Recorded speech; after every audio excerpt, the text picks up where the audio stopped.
In today's video, I'm going to be teaching you guys how to cut your own hair from home and never have your hair messed up again by a barber. I first started cutting my hair when I was 17 years old, 6 years ago now, and I haven't ever gone back since. But before I started cutting my hair, I loved getting a haircut from the barber and I loved getting a fresh fade every 2 weeks. But for me, I have dark hair and my hair's quite thick, so it comes back really quick. And the second week, I was always disappointed with how my hair looked. I wished I could get it every week. Obviously back then, that was a bit too expensive for me as a 17-year-old in school. And then I came across the self-cut system. Now this was a self-cut hair system that had a 3-way mirror and lights on the top of the mirror. This was an American product and it cost quite a lot of money to get this product all the way to Australia as it's shipping glass. So I decided I would make my own self-cut mirror. I went to Bunnings, bought some hinges, and went to Kmart, bought 3 mirrors, and that was my first self-cut mirror. I have a YouTube video on my old channel. It's been re-uploaded to my new channel now as I lost that old channel. And that was my first haircut tutorial. Then, a few years later,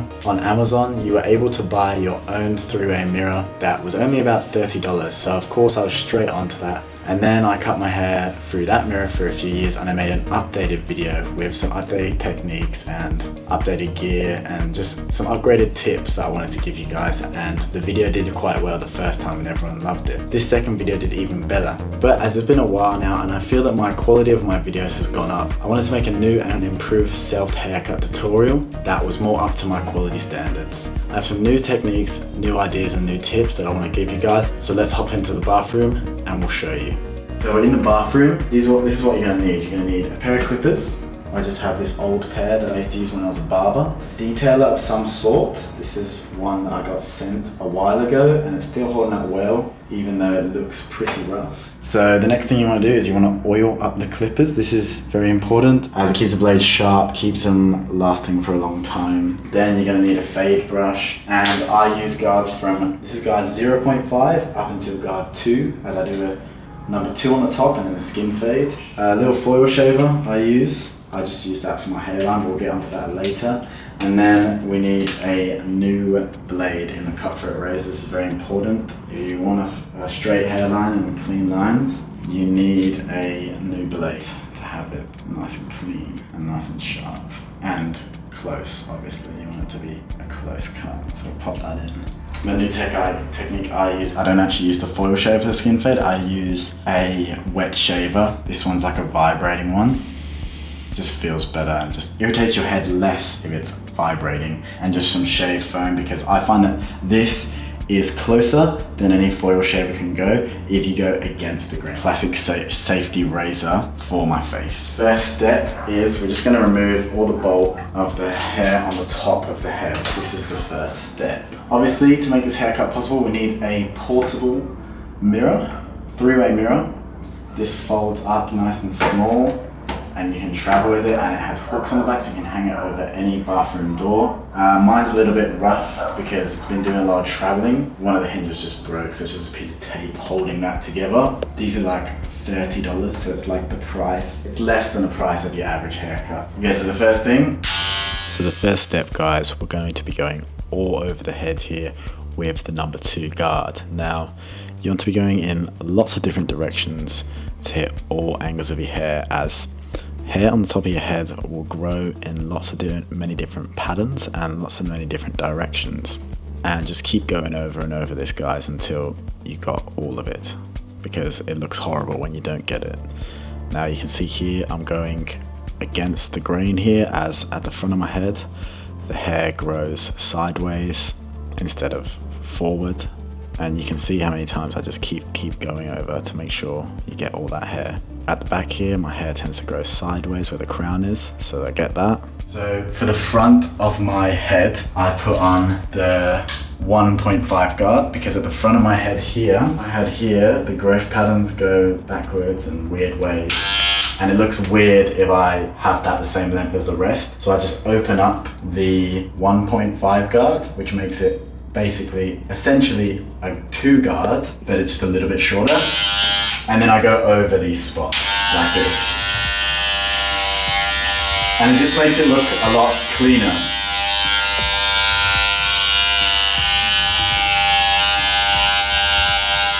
And if you want as well, you can close it close the guard and just go right at the front there just to make it look cleaner.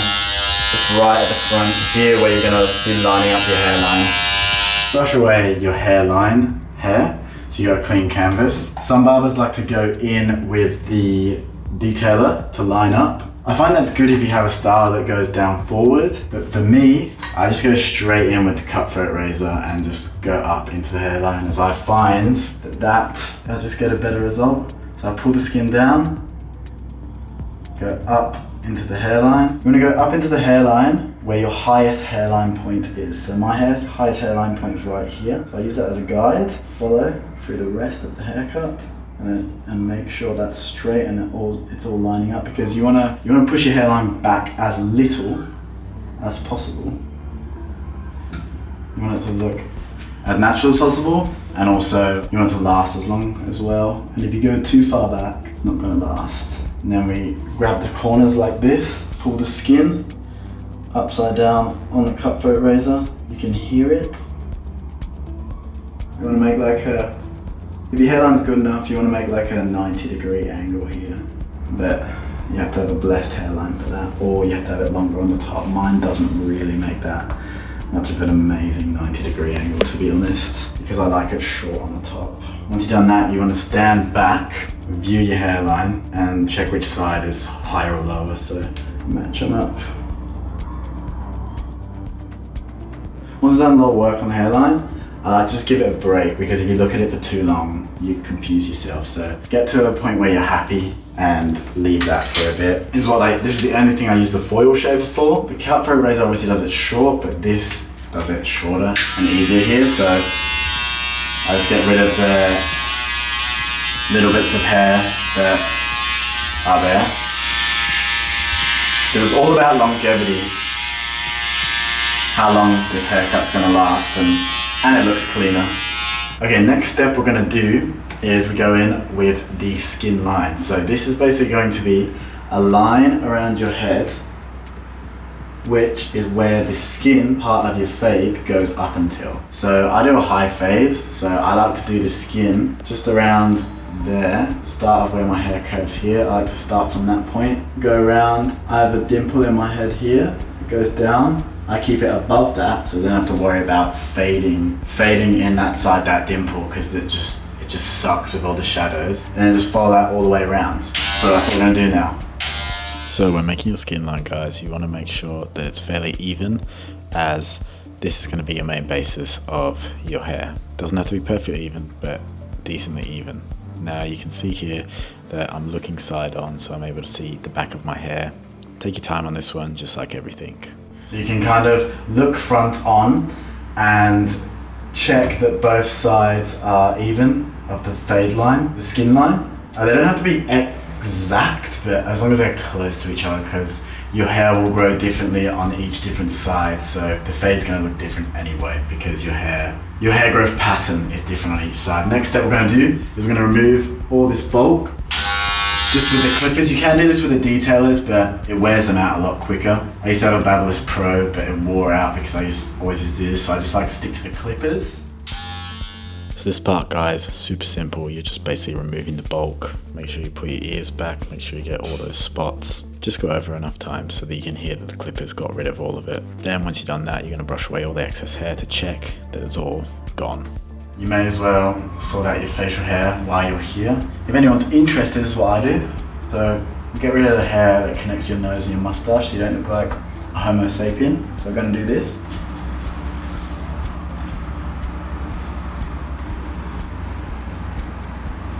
Excuse the sweating. We're in Vietnam and it's hot. The sweating is actually helping with the lubrication and sliding of the cutthroat razor, which is nice. We go against the grain. For that longevity, then I just line the top of the goatee.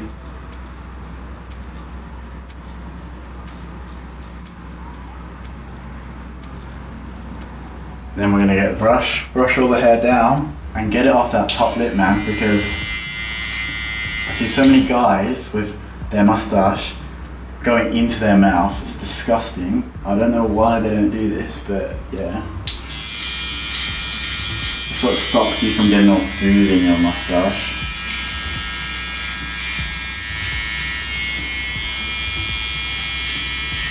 Same thing with this. If you've got a full beard, you want to do top of the beard line from your jaw to about a finger space above your Adam's apple. Follow it down. Sadly, can't do that, so we're just going for the goatee.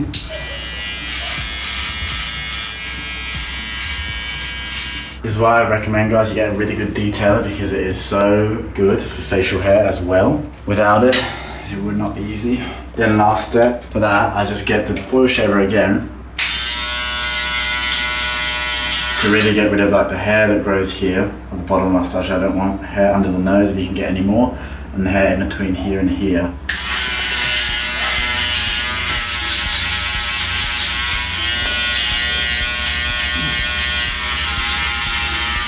Next step after this is, we don't need to go too much into detail of this, but I just remove all the stubble hair with the detailer.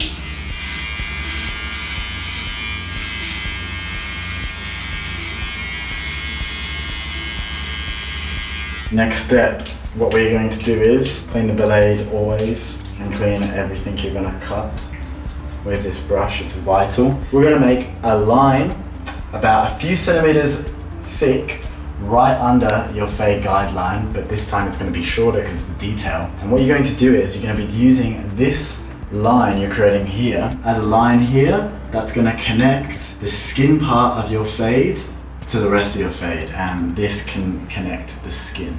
It'll become more simple as we get there, so we're going to do that now.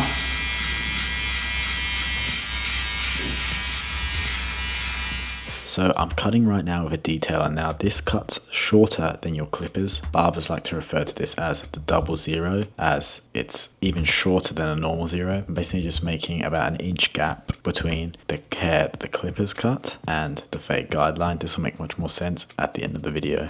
While I was here, I forgot to mention that cut-throat razors are great if you have thick bushy eyebrows, just to line up your eyebrows and sort yourself there out as well, while you've got the three-way mirror. Next step, we are going to put on the 1.5 guard, open it, 2, this makes it 2, and we're just going to clean up this area here, because this is going to be our area where we are fading. We want to get this area blended into the top, but also we want to make this area shorter, therefore making it easier to fade. I like the down fade. I find it's more of a safer way of fading. Down fading is where you start at the higher guards and work your way down to the lower guards towards the line, whereas the other style is up fading, where you start with the 0 and then you make your way up. Where for me that just never worked, and down fading is just so much more safe because you're playing with more hair, you're not taking off too much. So let's get that. As that's hardly taking anything off as I expected, we're going to close that down to the 1.5 guard.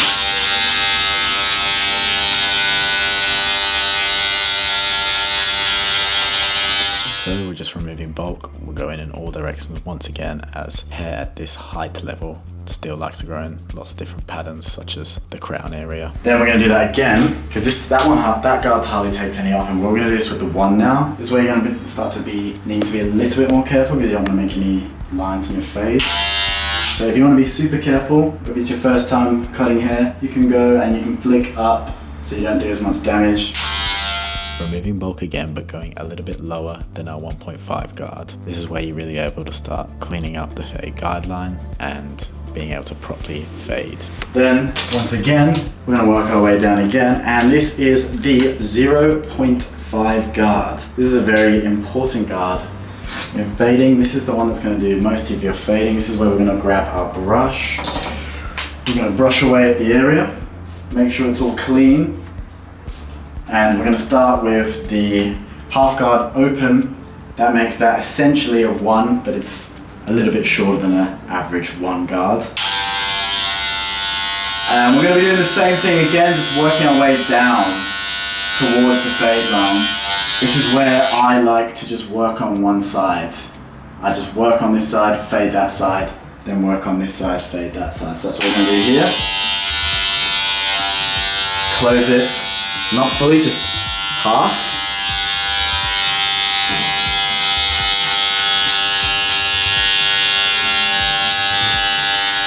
Then fully close it, making it a half guard. Now, this is where you want to be a bit more careful with how much you go up, because this This way you can do damage.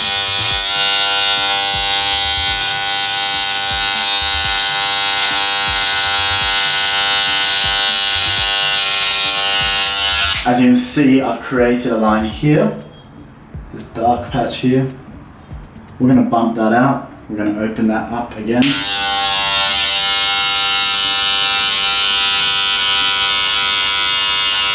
Still not gone. Close it a little bit more.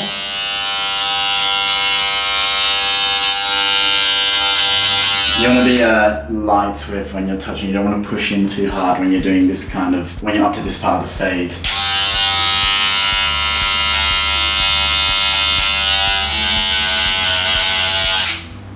Then we move into the no guard territory. This is where your fade will come together. Once again, we start with open, work our way down. This is one of the last steps of the fade, using no guard. Now you want to be using this light, do not press too hard as you will make harsh lines in your fade. And really guys, it comes down to your skill here. You're going to be needing to play with the lever a lot, opening it and closing it. Finally we move down to pretty much close the guard all the way. Slight line here, we're going to bump that out. Just keep working at it until that fade line will go away. Once you play with levers enough and you've got your fade to something looking a little bit like this, you can move on to the next step. I like to leave these corners a little bit lower than the rest of the fade so it gives your head shape the line up. I've got to this point, it's not fully completed but it's mostly faded. Now what I'm going to do is do the back and the other side, and then at the end that is when I go all around the fade and do touch-up work. So we're going to do the back. You turn sideways in the mirror, adjust the mirrors how you need to, and we repeat the process once again. This is a great example guys, because the most common question I get is how do I cut the back of my hair? Now this is how you cut the back. You look in the mirror sideways, and this is also a great shot to show one of the sides faded in comparison to where I haven't faded. So essentially guys, I've got a line here and a line here. If we fade under this line, we know we just have to get that to skin and then we can fade that again. And one thing I can say guys is, with a fade is make sure you just take your time, because rushing always messes up a fade. Just another demonstration of how the guidelines work. I've made one guideline on the skin line and then another guideline above that I'm going to bump out, and then once I've bumped that guideline out above the skin line, I will bump out the skin line.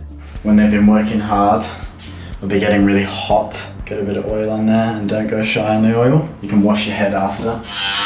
Get it all nice and lubricated. These guys, these are your saviors. You need these guys in your life. Sometimes it's good to look front on in the mirror as well, because you might see a line that a light might hit the fade at a different angle. You might see another line you can't see side on. Sometimes I'm looking forward here, I can see a little line.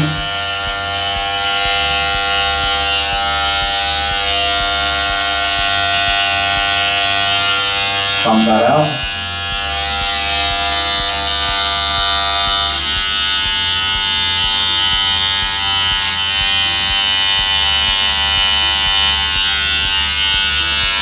Another good thing to do is, once you're like happy with how it looks and you're doing touch-up work, do things like this.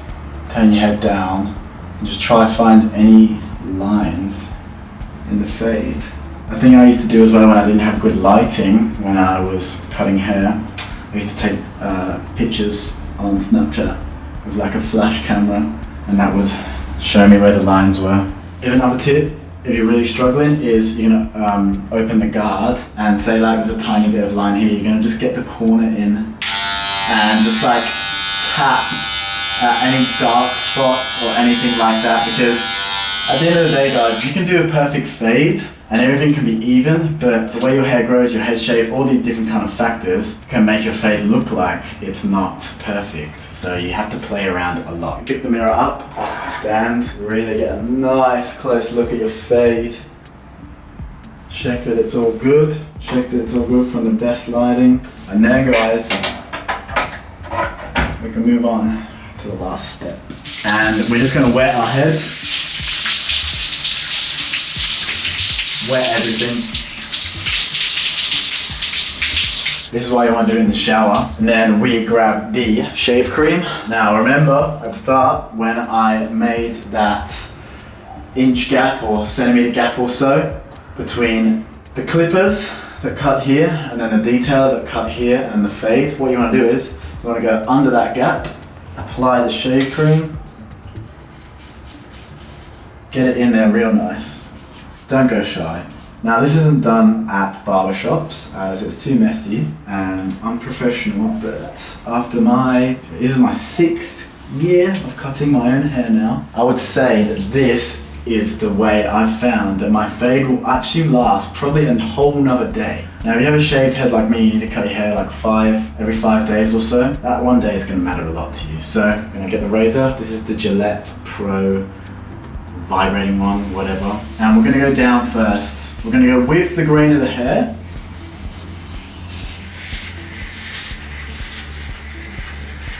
So we've gone down with the grain. We're going to reapply the shave cream again. Look, you don't have to be this pedantic about it. You can just go straight into it and go against the grain if you want, but it might leave a bit of irritation on your scalp depending on how your skin is, how thick your hair is. The thicker your hair, the harder it's going to be. And my hair is thick. I like to go a bit extra so I don't get a head that looks all irritated and red. And the second part is we go sideways.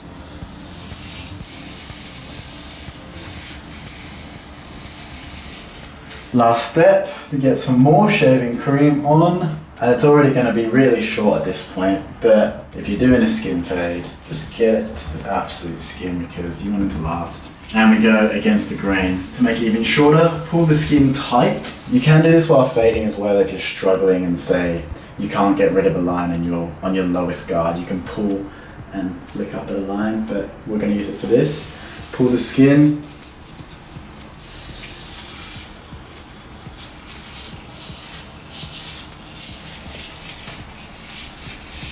You can just look forward when you're doing the back because it will stretch the skin out.